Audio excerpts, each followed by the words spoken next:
Hi guys, welcome back to my YouTube channel the SAB study. हम पढ़ रहे थे राजस्थान की हस्तकलाओं के बारे में, जिसमें हमने लगभग 4 हस्तकलाएं पढ़ ली हैं। आज हम चलते हैं अगली हस्तकला की तरफ, जो आती है फट चित्रण। तो चलिए शुरू करते हैं फट चित्रण के बारे में।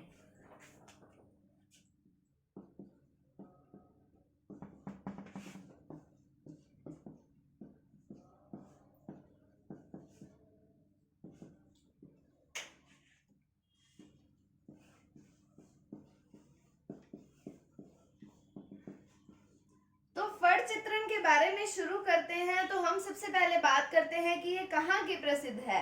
तो ये शाहपुरा भीलवाड़ा की प्रसिद्ध है। कहाँ की प्रसिद्ध है? शाहपुरा भीलवाड़ा।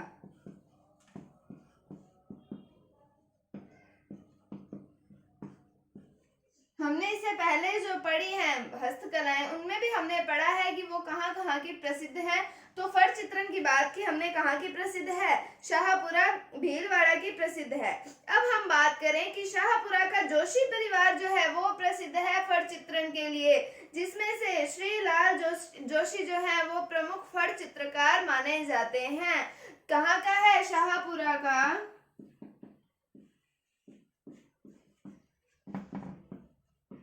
जोशी परिवार फट चित्रण के लिए प्रसिद्ध है।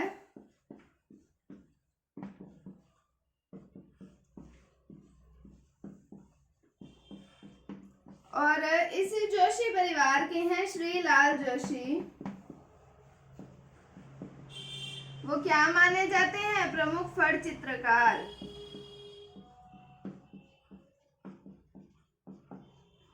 तो बात कर रहे हैं हम फट चित्रण की, कहाँ की प्रसिद्ध है? शाहपुरा भीलवाड़ा की प्रसिद्ध है। और शाहपुरा का जोशी परिवार जो है वो प्रसिद्ध है किसके लिए? फट चित्रण के लिए। और जो श्री लाल जोशी हैं वो प्रमुख फट चित्रकार माने जाते हैं। उसके बाद हम बात करें कि इसके अंदर चित्रण होता कैसे है। तो इसमें कपड़े या फिर कैनवास पर मिट्टी के रंगों की सहायता से चित्रकारी की जाती है। कैसे की जाती है? कपड़ा होता है या फिर कैनवास होता है जिस पर पेंटिंग करते हैं, उस पर मिट्टी के रंगों से चित्रकारी की जाती है।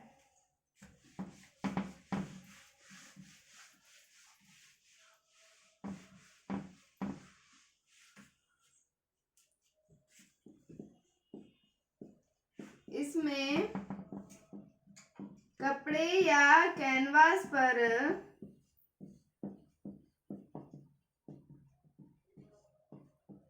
मिट्टी के रंगों से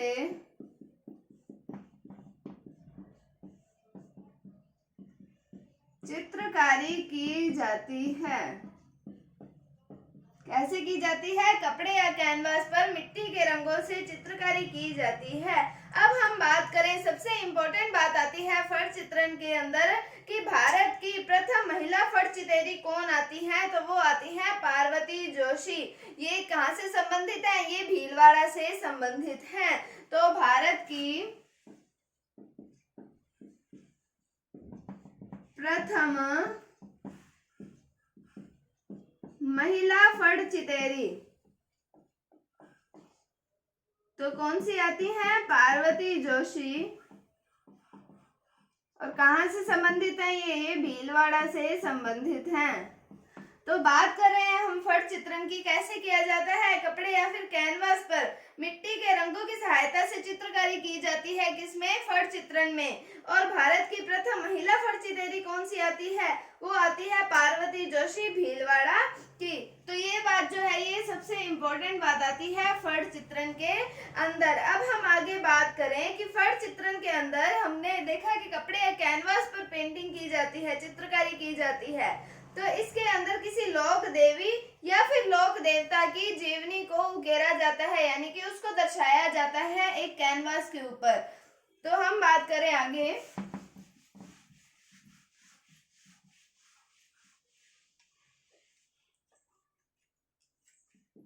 फट चित्रण में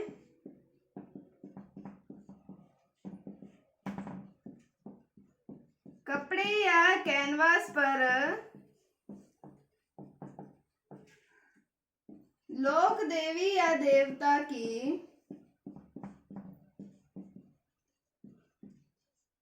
जीवनी को उकेरा जाता है, यानी कि अंकित किया जाता है। एक ही मतलब कैनवास पर इनकी जीवनी को दिखाया जाता है, या फिर जीवन की कोई घटना या फिर कोई कथा हम कह सकते हैं, उसको दिखाया जाता है। अगर पूरी जीवनी नहीं होती तो कोई जीवन के किसी पार्ट को या फिर कोई कथा उनसे जो संबंधित प्रचलित है, प्रसिद्ध है, उसको उकेरा जाता है या फिर अंकित किया जाता है किस पर, कपड़े या फिर कैनवास पर, यानी कि कथा या फिर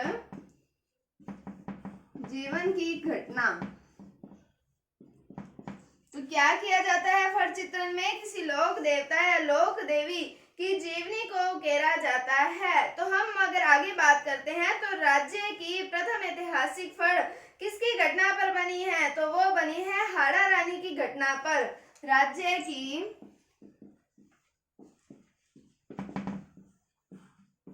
प्रथम ऐतिहासिक फड़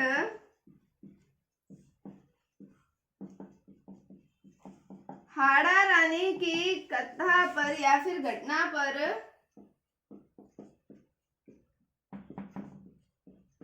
बनी है। तो क्या बात की हमने, फट चित्रण में क्या किया जाता है, किसी कपड़े या फिर कैनवास पर लोक देवी या फिर देवता की जीवनी को अंकित किया जाता है, या उनके जीवन की घटना या फिर किसी कथा को अंकित किया जाता है।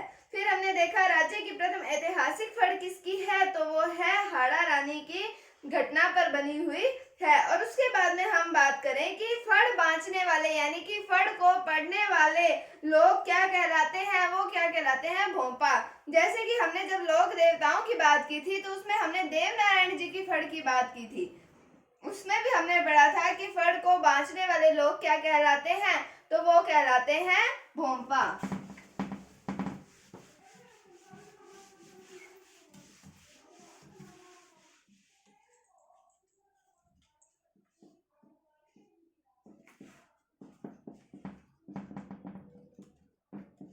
बांचना क्या होता है, पढ़ना।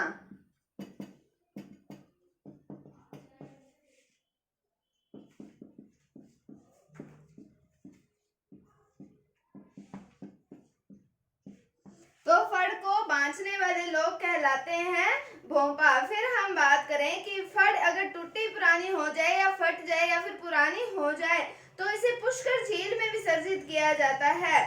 कौन सी झील में विसर्जित किया जाता है, पुष्कर झील में विसर्जित किया जाता है। और इसे क्या कहा जाता है, इसे फड़ को ठंडा करना कहते हैं। तो फड़ फटी पुरानी होने पर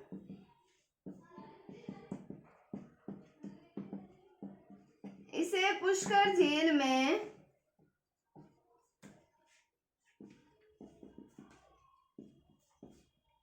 विसर्जित किया जाता है। कौन सी झील में विसर्जित किया जाता है, पुष्कर झील में विसर्जित किया जाता है। और इसे क्या कहा जाता है, फड़ को ठंडा करना। तो हमने क्या पढ़ा कि फड़ को बांचने वाले लोग क्या कहलाते हैं, भोंपा। और फड़ अगर फटी पुरानी हो जाए तो उसे पुष्कर झील में विसर्जित किया जाता है और इसे फड़ को ठंडा करना कहा जाता है। उसके बाद हम बात करें, ये बात हमने जब लोक देवताओं के बारे में पढ़ा था तब भी हमने की थी कि सबसे लंबी गाने वाली या फिर सर्वाधिक चित्रांकन वाली या फिर सबसे पुरानी फड़ क्या क्या है, सबसे लंबी गाथा वाली फड़ जो है, या फिर सर्वाधिक चित्रांकन वाली जो फड़ है, या फिर सबसे पुरानी फड़ जो है वो किसकी आती है, तो वो आती है देव नारायण जी की फड़।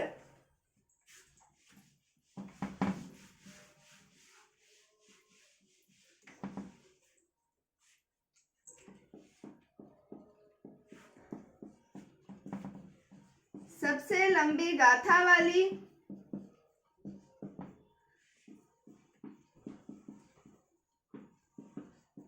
सर्वाधिक चित्रांकन वाली,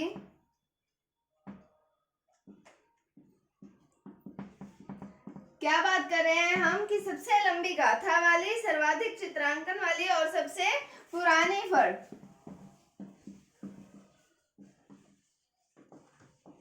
ये किसकी आती है, देव नारायण जी की फड़ आती है।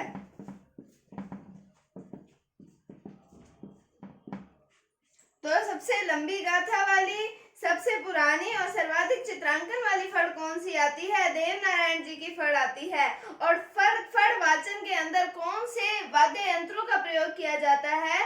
तो वो जंतर वाद्य यंत्र और रावण हत्था वाद्य यंत्र का प्रयोग किया जाता है। फड़ में या फिर फड़ गाने में जंतर या फिर रावण हत्था, जंतर व रावण हत्था वाद्य का प्रयोग किया जाता है या वाद्य यंत्र का प्रयोग किया जाता है। तो हमने क्या देखा? फड़ गाने में या फिर फड़ के वाचन के अंदर जंतर वाद्य यंत्र या फिर रावण हत्था वाद्य यंत्र का प्रयोग जो है वो किया जाता है। अब हम बात करें जो वर्तमान के अंदर हम कह सकते हैं करंट से रिलेटेड, तो वो आती है रामलाल भोंपा और पतासी देवी ने अमिताभ बच्चन की फड़ बनाई है जिसका वाचन अमेरिका में हुआ।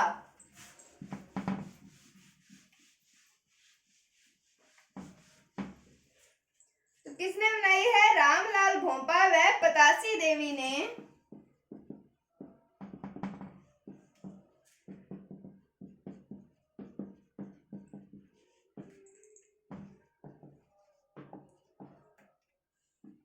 अमिताभ बच्चन की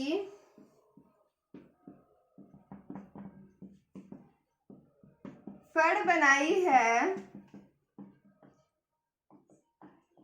जिसका वाचन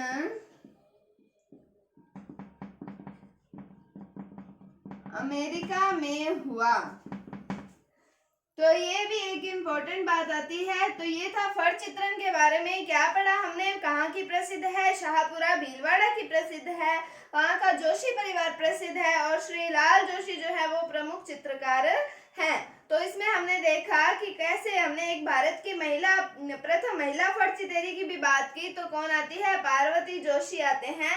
तो इसमें किया क्या जाता है? कपड़े या फिर कैनवास पर मिट्टी के रंगों से चित्रकारी की जाती है। इसमें किसी लोक देवता या लोक देवी के जीवन को अंकित किया जाता है या जीवनी को, जीवन की किसी कथा को या घटना को अंकित किया जाता है। राज्य की प्रथम ऐतिहासिक फड़ की बात की तो किसकी आती है? हाड़ा रानी की आती है। हमने देखा कि फड़ गायन वाले लोग क्या कहलाते हैं? भोंपा कहलाते हैं। इसे पुष्कर झील में विसर्जित किया जाता है जिसे क्या कहा जाता है? फड़ को ठंडा करना कहा जाता है। सर्वाधिक पुरानी, सबसे लंबी और फिर सर्वाधिक चित्रांकन वाली फड़ किसकी है? वो देवनारायण जी की है। और फड़ का वाचन किस पे होता है? जंतर या फिर रावण हत्था वाद्य यंत्र पर होता है। और रामलाल भोंपा और पतासी देवी ने अमिताभ बच्चन की फड़ बनाई है। इसका वाचन कहाँ पर हुआ? अमेरिका में हुआ। तो आज हमने पढ़ा फड़ चित्रण के बारे में। उम्मीद है आपको समझ आया होगा। अगर आपको इसमें कोई डाउट है तो आप कमेंट सेक्शन में पूछ सकते हैं। अगर आपको वीडियो थोड़ी सी भी अच्छी लगी है तो इसे लाइक कीजिए, शेयर कीजिए, चैनल पर नए हैं तो इसे सब्सक्राइब जरूर कीजिए। Thank you, thanks for watching, bye bye.